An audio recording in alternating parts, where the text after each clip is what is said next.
আসসালামু আলাইকুম। আমি বাউন্ডুলের রাব্বি থেকে বলছি। ঘুরতে ঘুরতে আরেক পর্যায়ে চলে আসলাম। ফুলবাড়ি থেকে 50 কিলোমিটার দূরে রংপুর তাজহাট জমিদার বাড়িতে।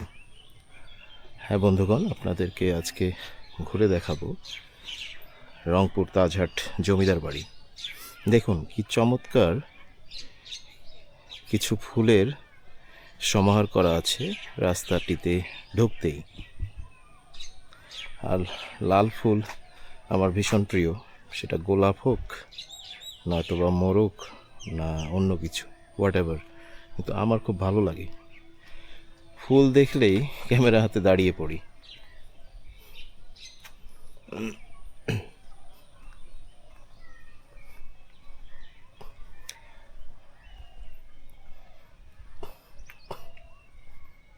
দেখুন রাস্তাটিতে কত চমৎকার। ও, এখানে লেখা, বুঝতে পারছি না কি যেন লেখা আছে। ও, তাজহাট, ওয়েলকাম টু তাজহাট। আচ্ছা, ওয়েলকাম টু তাজহাট। ঘাস কেটে চমৎকারভাবে একটি লেখা সাজিয়ে রাখা আছে।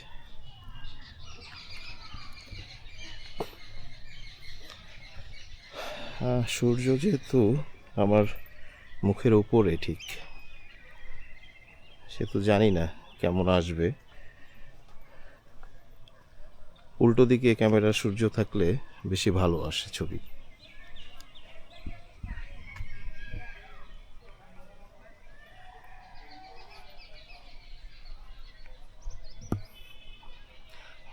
ভিউয়ার্স, আপনারা নিশ্চয়ই দেখতে পাচ্ছেন, ক্যামেরাতে ধরা পড়ে গেছে শ্বেত শুভ্র তাজহাট জমিদার বাড়ি, এবং পরবর্তীকালে এরশাদ সরকারের সময় যেটা সুপ্রিম কোর্টের বিভাগীয় বেঞ্চ হিসেবে ব্যবহৃত হতো।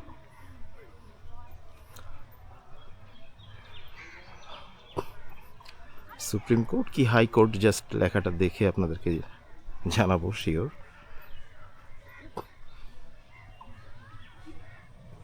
এটা চমৎকার একটি নির্মাণ শৈলী, বাংলাদেশের অন্যতম একটি নির্মাণ শৈলী এই তাজহাট জমিদার বাড়ি। এটার মূল ফটক এবং সেই সুউচ্চ ভবন।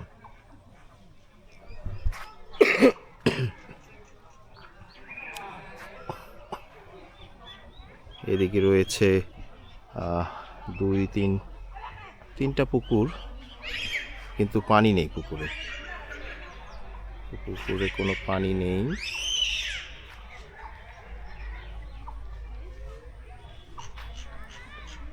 একবার দেখুন, একটা বাগান বাড়ির মধ্যেই এই জমিদার বাড়িটি অবস্থিত।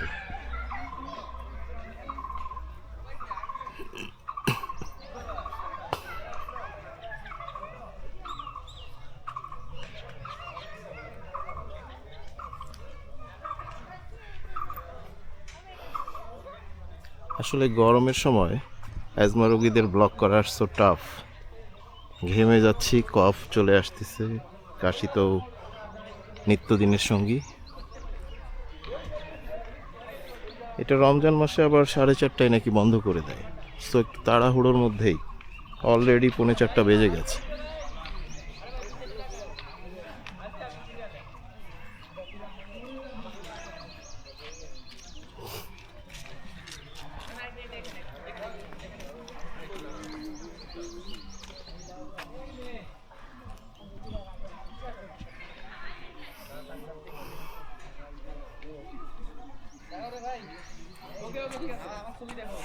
এখন বেশ উঁচু সিঁড়ি বেয়ে বেয়ে উঠতে হবে আমাকে, দেখুন। এবং সিঁড়িগুলো মেবি মার্বেল পাথরের।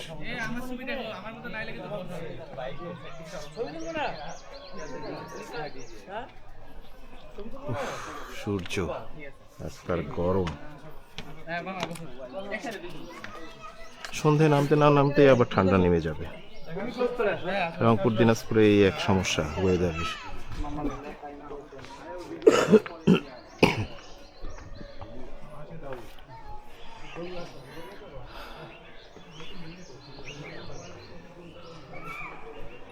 দেখুন উপর থেকে কি চমৎকার লাগছে। এই এখান থেকে সিঁড়িটা অসাধারণ এবং তার চারপাশ। যে হেয়ার্স এখানে লেখা আছে,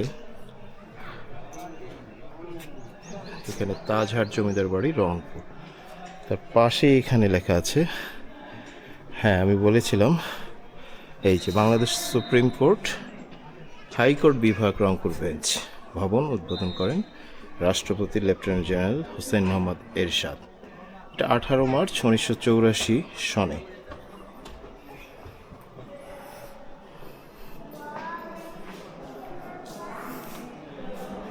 এখানে একটি প্রত্নতাত্ত্বিক জাদুঘর আছে, সেটাতেই আমরা এখন ঢুকছি।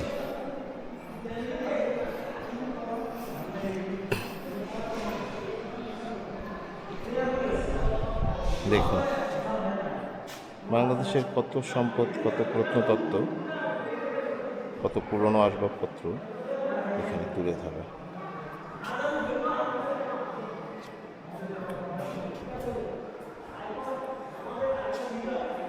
পোড়ামাটির ফলক থেকে শুরু করে তামা, পিতল, বিভিন্ন ধাতুর তৈরি জিনিসপত্র এখানে সংরক্ষণ করা আছে। সেটা বিভিন্ন জায়গা থেকে প্রাপ্ত। বাংলাদেশের যেখানে যেখানে যেটা পুরাকীর্তি পাওয়া গেছে সেগুলো এখানে কিছু অংশ জাদুঘরে সংরক্ষিত।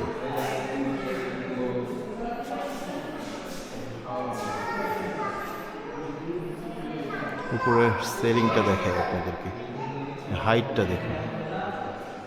রাজবাড়িদের বা জমিদার বাড়িদের ব্যাপার স্যাপারই আলাদা।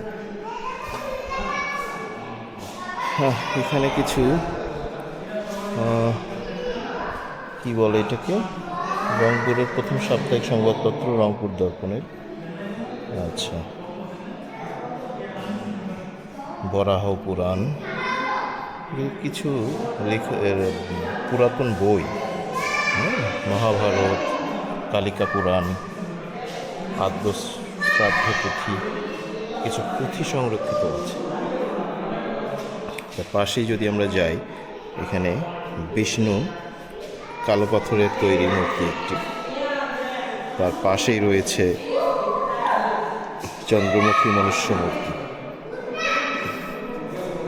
এরকম বিষ্ণু, শিবের, হিন্দু পুরাণের অনেক দেবদেবীর মূর্তি মাটি খনন করে বিভিন্ন স্থানে পাওয়া গেছে।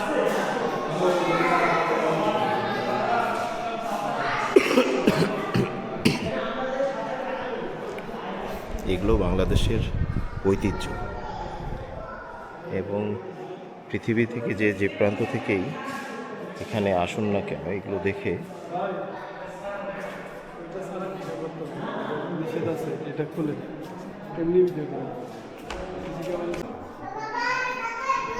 গাইজ দেখুন পোড়ামাটির অনেক কিছু এখানে সুন্দরভাবে সংরক্ষিত করা আছে।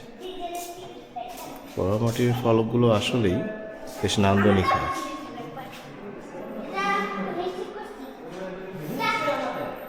এইখানে একটি মসজিদের ফার্সি শিলালিপি, আমাদের কোরআন শরীফেরও কিছু শিলালিপি এখানে চমৎকারভাবে সংরক্ষণ করা আছে।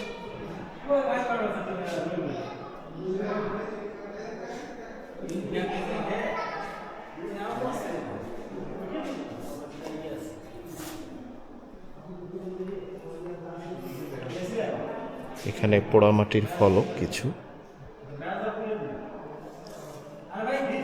পোড়ামাটির ফলকে আরবি উৎকীর্ণ লিপি, হজরত সৈয়দ ইয়াসিন সাহেবের নাম। হ্যাঁ, আগে তো তখন কাগজ তৈরি হয়নি, যখন মানুষ এইভাবেই বিভিন্ন পোড়ামাটির ফলকে লিখত, কালো পাথরের শিলালিপিতে লিখত, এভাবে সংরক্ষণ করত। লেখার তো তেমন কিছু ছিল না তখন। এখানে কিছু পোড়ামাটির ফলকের মূর্তি। দেখুন আমাদের পবিত্র কোরআনের কিছু পুরাতন সংস্করণ, অনেক আগের, এগুলো সংরক্ষিত আছে।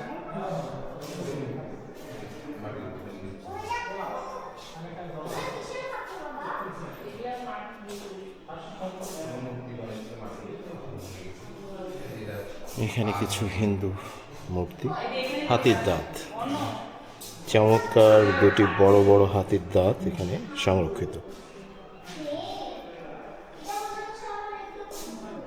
এখানে আরবি শিলালিপি কালেমা তৈয়বা ও কালেমা শাহাদত এখানে চমৎকারভাবে খোদাই করে লেখা আছে।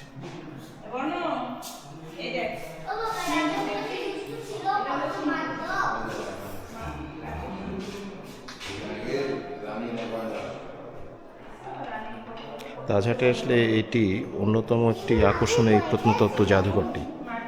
এখানে আসলে অবশ্যই এটি মিস করবেন না।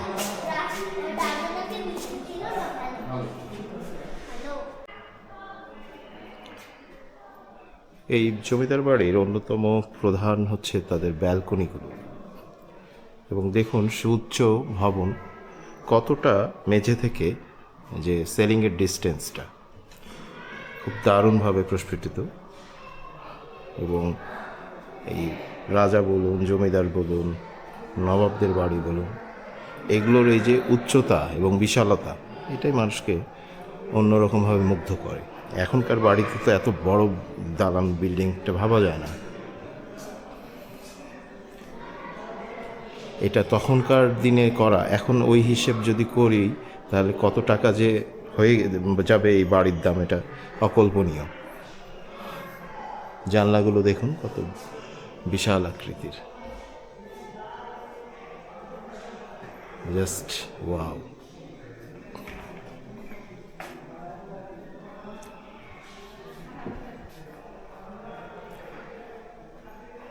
জানলার কারুকাজ, সিলিং দারুণ।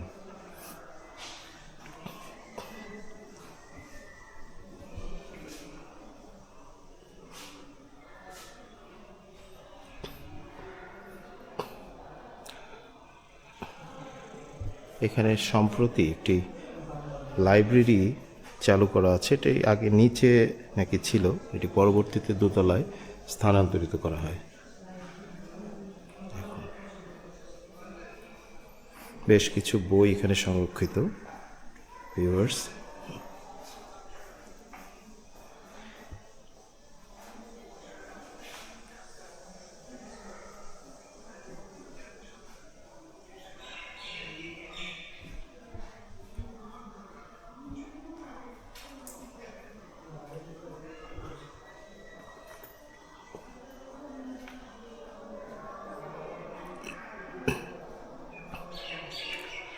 এখানে চমৎকার একটি প্যাঁচানো সিঁড়ি নিচ থেকে উপরের দিকে উঠে গেছে, কিন্তু এটি কোনো কারণে কর্তৃপক্ষ বন্ধ করে রেখেছে।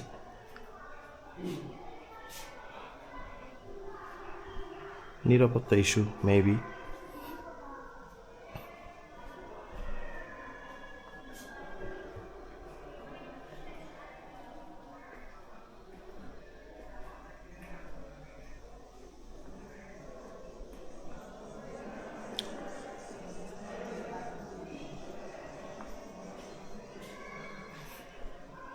জাস্ট ভাবুন, নিস্তব্ধতা, নীরবতা। মনে হচ্ছে এই জমিদার বাড়িতে আমি শুধু একাই, কিন্তু একা নয়, এখানে আরও অনেক মানুষই আজকে এসেছেন। পবিত্র রমজান হওয়ার পরেও আজকে বেশ দর্শনার্থীদের ভিড় লক্ষ্য করতে পারছি।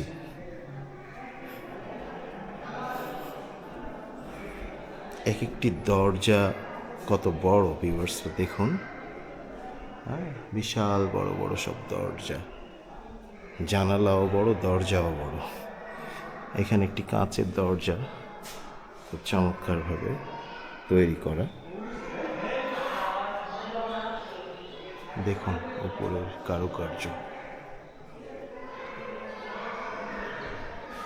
একটি পুরাতন কামান রাখা, ছোট সাইজের একটি কামান। একবার দেখুন ভিউয়ার্স।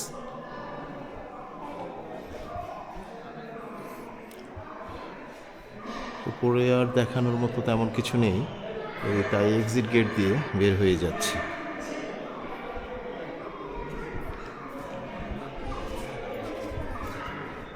ভাই ভাই কোনটা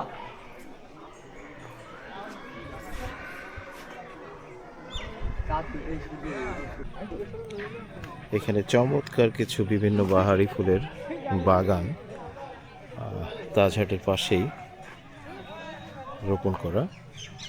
ভিউয়ার্স দেখুন ফুলগুলো কত চমৎকার।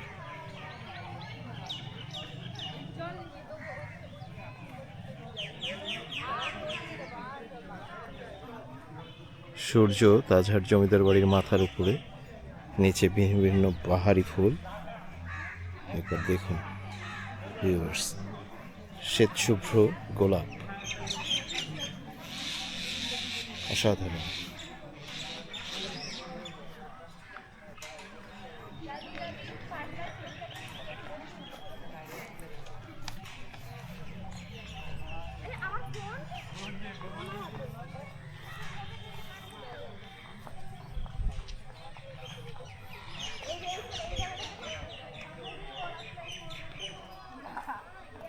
রংপুর লেখাটা বোঝা যায়, তারপরে এটা যে কি রংপুর তাজহাট না কি সেটা ক্লিয়ার বুঝতে পারছি না আমি।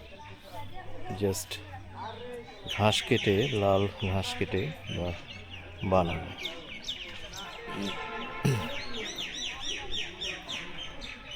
বিভিন্ন রকম গাছ তো আছেই, ভিউয়ার্স দেখতে পাচ্ছেন, এবং পাকপাখালিও নিশ্চিত কম নয়।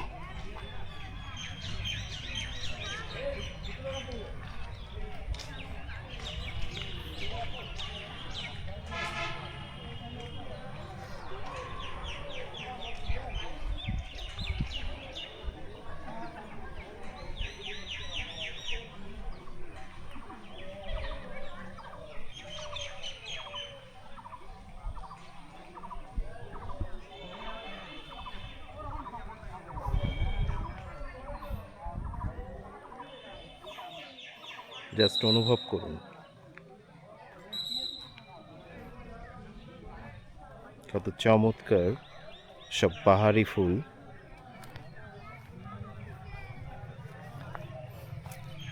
এখানে রোপণ করা।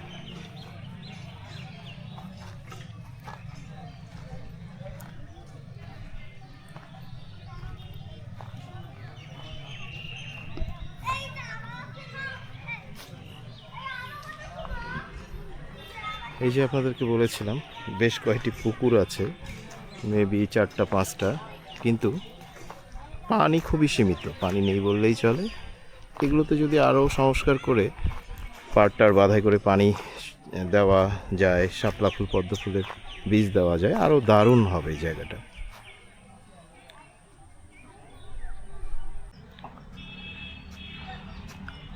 আচ্ছা ভিউয়ার্স, আমি যদি তাজহাট জমিদার বাড়ির ইতিহাস কিছুটা তুলে না ধরি আপনাদের কাছে, তাহলে বেশ অন্যায় হয়ে যাবে, তাই কিছুটা চেষ্টা করছি। বাংলাদেশের রংপুর শহরের পুরান রংপুর তথা তাজহাটে অবস্থিত একটি ঐতিহাসিক প্রাসাদ, যা এখন একটি জাদুঘর হিসেবে ব্যবহৃত হচ্ছে। রংপুরের পর্যটকদের কাছে এটি একটি আকর্ষণীয় স্থান। রাজবাড়িটি রংপুর শহরের 0 পয়েন্ট থেকে দক্ষিণ পূর্ব দিকে 6 কিলোমিটার দূরে অবস্থিত। এটি রংপুরের অন্যতম একটি প্রাচীন নিদর্শনও বটে।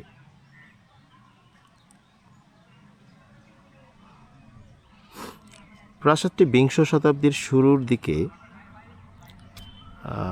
মহারাজা কুমার গোপাল লাল রায় নির্মাণ করেন। এতে সময় লেগেছিল প্রায় 10 বছর। মহারাজা গোপাল রায় ছিলেন হিন্দু এবং পেশায় ছিলেন একজন স্বর্ণকার। কথিত আছে তার মনোমুগ্ধকর তাজ বা মুকুটের কারণেই এই এলাকা তাজহাট নামে অভিহিত হয়ে আসছে। 1984 থেকে 1991 খ্রিস্টাব্দ পর্যন্ত প্রাসাদটি ব্যবহৃত হয় রংপুর হাইকোর্ট, বাংলাদেশ সুপ্রিম কোর্টের একটি শাখা বা বেঞ্চ হিসেবে। প্রেসিডেন্ট এরশাদ বিচার বিভাগ বিকেন্দ্রীকরণের লক্ষ্য নিয়ে দেশের বিভিন্ন জেলা সদরে বাংলাদেশের হাইকোর্ট বিভাগের আঞ্চলিক বেঞ্চ স্থাপন করেন, যার একটি রংপুরে স্থাপিত হয়েছিল। পরে 1991 খ্রিস্টাব্দে গণতান্ত্রিক সরকার প্রতিষ্ঠার পর এই পদ্ধতি তুলে দেওয়া হয়। 1995 খ্রিস্টাব্দে বাংলাদেশ সরকারের প্রত্নতত্ত্ব বিভাগ প্রাসাদটিকে একটি সংরক্ষিত স্থাপনা তথা স্থাপত্য হিসেবে ঘোষণা করে। বাংলাদেশ সরকার এই স্থাপত্যের ঐতিহাসিক গুরুত্ব অনুধাবন করত 2005 খ্রিস্টাব্দে রংপুর জাদুঘরকে স্থানান্তর করে এ প্রাসাদের দ্বিতীয় তলায় নিয়ে আসে।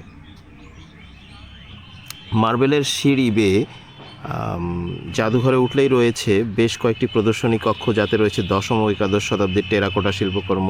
এখানে রয়েছে সংস্কৃত এবং আরবি ভাষায় লেখা বেশ কিছু প্রাচীন পাণ্ডুলিপি। এর মধ্যে রয়েছে মুঘল সম্রাট আওরঙ্গজেবের সময়ের কুরআন সহ মহাভারত ও রামায়ণ।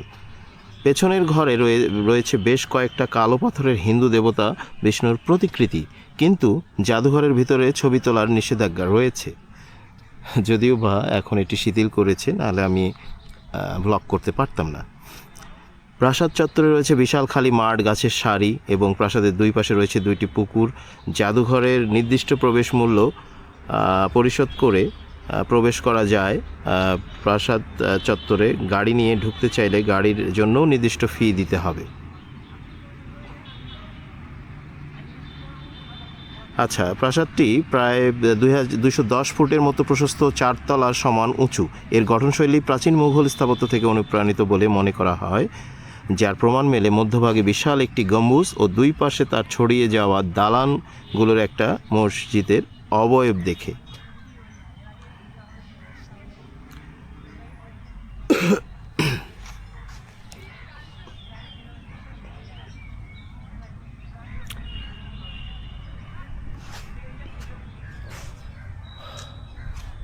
তো আমার এই স্বল্প পরিসরে তাজহাট ভ্রমণ আপনাদের কেমন লাগলো? জমিদার বাড়ি নিশ্চয়ই ভালো লেগেছে, এবং এই ভালো লাগাকে রেশ ধরেই আজকে চলে যেতে বাধ্য হচ্ছি। সময় নেই, কিছুক্ষণের মধ্যেই তাজহাট গেট বন্ধ করে দেবে। আবার নতুন কোনো দিনের নতুন কোনো জায়গার প্রত্যাশা নিয়ে আজকের বাউন্ডুলে রাব্বির ট্রাভেল ব্লগ এ পর্যন্তই। ভালো থাকবেন, খোদা হাফেজ, টাটা, আসসালামু আলাইকুম। Like, share, subscribe.